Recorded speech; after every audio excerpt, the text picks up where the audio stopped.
Hey, what's up guys? I want to do a multi-tool review. I'm extremely happy with my SOG multi-tools, and I got a new one that I've been using for a while now that I wanted to review now. The one that's new is on the left. Okay, you can see, in the little sheets here, they kind of look identical. But the one on the left is the one for this review, which is the Power Assist. We'll talk about that in a moment. But first I want to lead into that by showing you this one. This is the Power Lock, the EOD version. Okay, EOD standing for Explosives Ordnance Disposal. Basically the bomb squad, guys overseas, they were dismantling these roadside bombs and all kinds of bombs for that matter. The only thing that really makes it that EOD model are the crimpers down here. Okay, if you're doing a lot of work with wires and so forth, that's what makes this the EOD version. And there's the patent on there and the SOG power lock. Anyway, I've been extremely happy with this tool. Extremely happy. I have a demo video on it. I believe I have a review on this originally, and my original review I believe has also some demo pictures or video footage of that as well. But this, this tool is fantastic. Now, right off the bat, I'm going to say that Leatherman is a fantastic multi-tool company. I mean, they make Foley knives as well, but Leatherman multi-tools, that's like the standard, and for good reason. They are fantastic tools. They really are, and a lot of people will agree nothing beats a Leatherman. However, I'm going to also say, in addition to that, that Victorinox has made some really high-end, nice full-size multi-tools as well. All right, and they battle head to head. A lot of people will say Leatherman, that's the original. That's it. That's where it's at. Nothing is better. And people go, I don't know, Victorinox, they're making a really good product, kind of like it more. I'm honestly going to say, although I love both of those multi-tools from both companies, this really takes cake. This is just from personal experience and personal opinion and what I use a multi-tool for. Some of the attributes that this tool offers, as well as this new one, I think excel. Not in every way, definitely not. I would say that the blade steels and offerings on the Leathermans, the full-size multi-tools, definitely surpass some of a SOG's blades in performance. Absolutely. That's one of the points we're going to make throughout the video. Nothing is perfect and everything has its pros and cons. However, I can tell you that I really do have a strong preference for SOG for really two major reasons. First of all, being a full-size multi-tool, the main tool here is some needle nose pliers. All right, and I'm going to come in really close and show you this right off the bat. This is a well-used multi-tool. I really like the finer tip on this tool. Okay, if I get the focus without blurring. It really does offer a lot of capability with that little tip there. I've held the tiniest of things with this. And you can see the teeth on here, even though they're beat up and dented and scratched from use, they match up really well. Okay? In addition to that, the wire cutters, or cutters in general, have been really good. And I find I actually use them more often than not. I'm doing stuff outside, I'm doing gardening things, I'm cutting all kinds of stuff with these cutters to save on my blade and to do just some harder work. I did a video, I had to take down a kitchen stove, down from being a kitchen stove to being a whole big pile of parts. And I did the entire job with this one tool. Used the screwdriver, used the cutter for all the wires, used the needle nose pliers for those stubborn screws that were stripped. Basically just ripped them out. It's just been a great tool. I really like it. So these cutters, they really excel compared to both Victorinox and Leatherman because of this kind of gear system they have here. All right, this really does add quite a bit of strength. It might look gimmicky to some people, or you might think, is that really necessary? I'm telling you, it makes a huge difference. Just the way this design is, it does add a lot of strength. So when you're squeezing on these, particularly when you're cutting things, some heavy gauge wire or whatever, cutting into this, you physically need less pressure with this tool compared to other tools of its kind. So I just really like it. I really like it. Now with this one, there's one thing I did not like, which I'll show you in the Power Assist, is that the handles for the tools inside, okay, very standard setup here, where basically when it's closed, the tools are inaccessible. Some multi-tools have it so that you can access the tools from the outside without having to open the pliers. It really just depends on what model, what company, and so forth. But what they had here was once you open this up, not only for comfort, as my words with friends, put that off to the side. Sorry for the interruption. Could edit that out, but why? Why spend the time? It's real stuff here. As you hear Gus clicking his toenails in the background, he's trying to get comfortable. All right, you comfortable, Gus? Yeah, all right, he's on the couch. Okay. Anyway, yes, the distractions, they throw me off. The handles here, you can see the holes, and I'll show you again an example with the newer multi-tool here. Basically, there's a metal cover that acts on two forms here. One is giving you a much more comfortable feel when using the pliers, okay? Because you don't want to push on this, you know, very hard because it's gonna kind of dig into your fingers a little bit and not be so comfortable. So in addition to more comfort, it also just keeps the tools in so they don't rock out if they do get loose or something. So yes, it's functional. I found that every single time I opened the tool and then opened that little bridge thing and then got the tool, I mean, it was just extra work. So I just took mine off. They popped off very easily. If I ever decide to put it back together, I could do so. Really not a big deal. But this particular multi-tool has been fantastic. It's one of my favorite, most used multi-tools. And yes, I do use this much more than my Leatherman Wave. The Leatherman Charge TTI, I think, is Leatherman's best offering, not just because it's the most expensive, but just what it has to offer. Definitely, hands down, their best full-size multi-tool, just my opinion. That compared directly to this, it's a tough call. It depends on what I'm using the tool for, but overall, honestly, I would still pick this. Now, between this one and the new one, I do still prefer this one. Maybe it's just because I'm used to it, but let me show you the new one here because that's what the review's really on. I didn't even break it out yet. That's my style. By the way, the cheese that these come with, okay, this has heavy use, and the Velcro is still working just fine. And although it's not designed for this, what I've done, you can probably do this with any multi-tool, is if I'm using this a lot and I have nowhere to rest my my tool, like I don't want to put it on the ground or in the dirt or something, I just put it in open like this, spread the handles just a little bit, and then close the flap with it open, just for a temporary hold. So this will hold in, you know, if it's clipped to my side or my belt, it just holds it temporarily because I know I'm going to keep using it. Instead of folding it, unfolding it, wasting time, I just carry it like this. If I obviously am moving, you know, a distance of any kind, I always just end up closing it, but it's just a quick little tip for me to you. It has nothing to do with this specific multi-tool, just in general. So anyway, just a little time saver. So, the new one here, the Power Assist.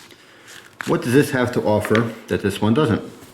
Well, first of all, quick access to your blades. Okay, that's this biggest, pretty much the sell on this one compared to, say, the other SOG models, is that you do have two blades, full-size blades, that are accessible without opening the tool. Not only they're accessible without opening the tool, but they're also spring assisted, which is a very interesting twist. So we look at the front here, and we have our safety. Okay, you can see it's on right now. We switch that over to the off position. You can use the thumb stud to pop that blade out.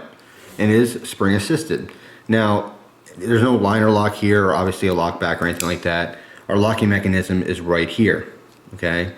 So at first, when you first get this, you might be a little bit like, what do I do? And kind of confused, but obviously with anything, once you start practicing and using it, it comes, you know, ends up being second nature to you. But basically, with these safeties, it's kind of hard to pop this blade out on accident. There's a good amount of pressure here, so I don't think it's gonna accidentally happen. Even if you push on the locking mechanism, it will push the blade out just slightly, all right? But it's nothing I've done on accident, honestly.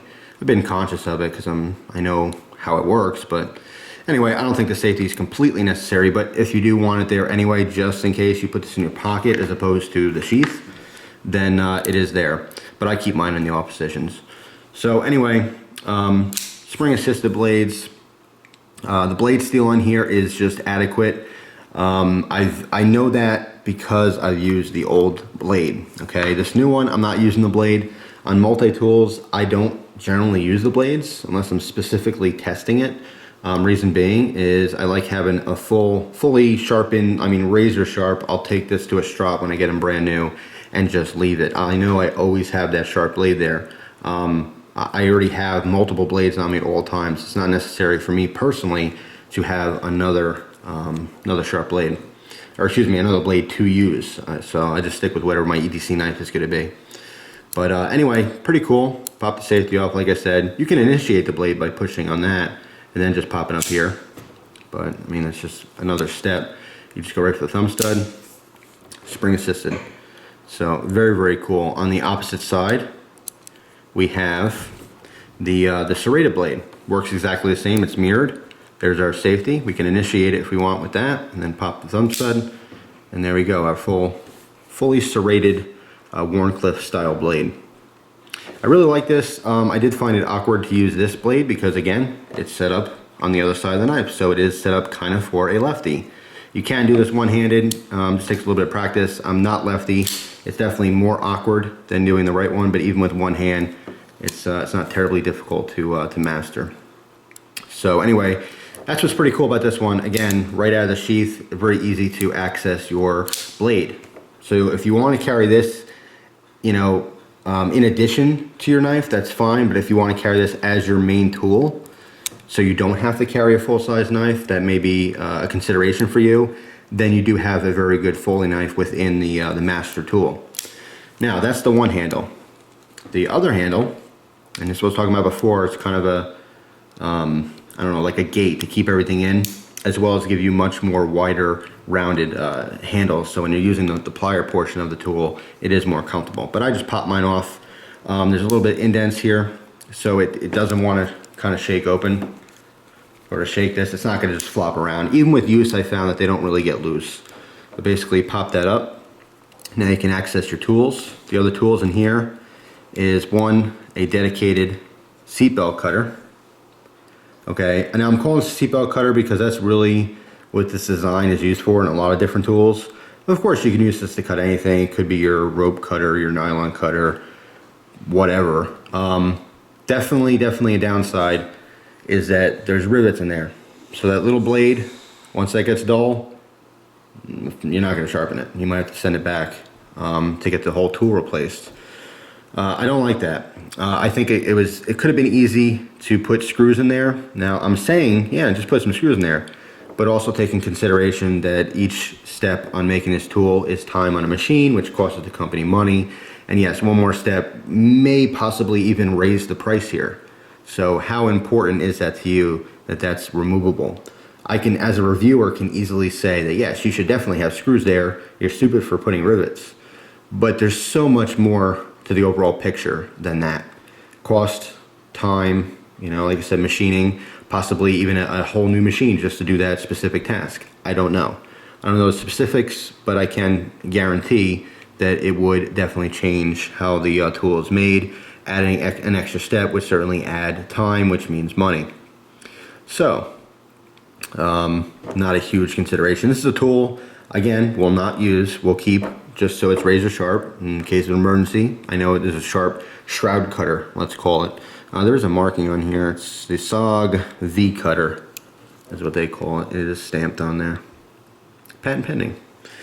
So anyway, so that's our first tool. The second tool here, and these are just common multi-tool, you know, tools. You'll see the multi-function here with the small flathead screwdriver here and the can opener.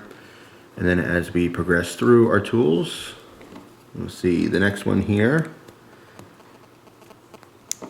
And this is the larger flathead screwdriver. And all these tools do lock. I'll show you that in a second here. Next one is our Phillips head screwdriver, and I really like this Phillips head. It's very functional. All right, and actually I'm going to put these other tools back for a second and just pop this one open. So I want to show you this. When this tool is out, okay, this is very close to a real screwdriver. A lot of times the screwdrivers in your multi-tools are kind of gimmicky, and even if they have a good head on it, the tool itself, it's awkward to actually use. You can open this up and even have even more reach if you want to use it like that. Of course, that these pliers don't get in the way of what you're doing, but you do have a lot of reach like this. But I think it's a very functional tool. As a screwdriver, it works just fine. So I do like that. And it actually has, you know, it's a three-dimensional Phillips head. Sometimes a tool will be called Phillips just because it's a flathead that's a certain size that happens to work with Phillips screws. But anyway, how the locking mechanisms work here is each individual tool has a bar that rocks on the pivot pin that goes all the way through, and basically it locks into the spine here. You can see there's a little notch cut out, okay, and the end of here, which you can't see, but it's kind of hooked. So as this lifts forward, the hook goes in there and locks it, okay? Does not let it move. Now you can see it's individually set up so each tool has its own lock, but you know, I have a real human thumb here. I'm a human being, and it's hard to access just one of those, so it doesn't really matter. I just kind of push down on a section. I think I've seen some other SOG multi-tools that, I don't know if they're newer ones or older or whatever design-wise, but it's basically one big bar that came down across the whole thing instead of having individual locks. I don't think there's a pro or negative by having this as opposed to a bar. Kind of reminds me of like I'm playing the piano here. You can see all the keys going up. But it doesn't really make much difference at all. So anyway, besides that, we also have in here the next one, which is the medium-sized flathead screwdriver and the bottle opener. And the last tool is our file, double-sided file. So let's close these. These smaller tools in the handles of multi-tools in general are rarely used by myself, and I can probably say with confidence, rarely used by most of you. Not everyone. Some people who do carry multi-tools for your job, plumbing, electrician, a variety of you know, jobs out there do use all these different tools all the time. But generally speaking, from what I've seen and from my own experience, this stuff rarely gets used. Sometimes you go, ooh, I have a tool for that, and you'll grab your multi-tool and you'll use it. But generally speaking, I don't open a whole lot of bottles. I'm not opening cans with this can opener. I'm certainly not cutting any shroud with my shroud cutter. Anyway, so they are kind of packed away here on this specific tool. Like I said, they will not see the light of day very often, mainly using this for a full-size cutter as well as the pliers. And of course the blades. But in addition, I happen to carry a lot of blades. So for me, this tool is mainly just full-size pliers, okay? And these cutters do come in handy. Now this model, as you can see, it does also have the crimp, you know, the crimpers on the bottom. One thing I will say is the reason I don't like this one as much as that one is because the old one, well, first of all, the blades aren't super important to me. It's not something that's critical. I just wanted to try another model because I like this one so much. But with this old one here, I just have more tools, such as, let's get into this right here. One of my other heavily used tools is the scissors. They do come in handy, and these are fairly large for a multi-tool. So I like having two full handles filled with little gadgets. Although rarely used, I do have a variety of stuff that I can do. You know, this one has a saw and so forth. So still one of my favorites is the Powerlock EOD version, of course, just with the handle things taken off. Still my favorite. Still like this one slightly more than this one. However, because, like I said, I'm carrying dedicated knives on me at all times, I'm not super into this, having the full-size blades. But I know a lot of you guys out there, if you are going to carry something like this, you don't want to carry another knife and a knife for your knife and a backup for your backup. So this is kind of everything in one package deal. And I think it's a fantastic tool. You see SOG is very good about putting their logo on all their stuff. Sometimes it seems a little flamboyant and a little bit of, hey, here we are. But that's okay. That's pride in your product. There's nothing wrong with that at all. And oftentimes, more times than not, it's cool looking, like this. I think that's awesome. So, fantastic high quality tool. In my opinion, just my opinion, I like this over a variety of other offerings, specifically from the other top two companies on multi-tools, Victorinox and Leatherman. Just my opinion. Anyway, this tool will run you about $50 to $60 depending on where you get it. I think it's a fantastic price for what you're getting. You're getting a heck of a lot of tool for that.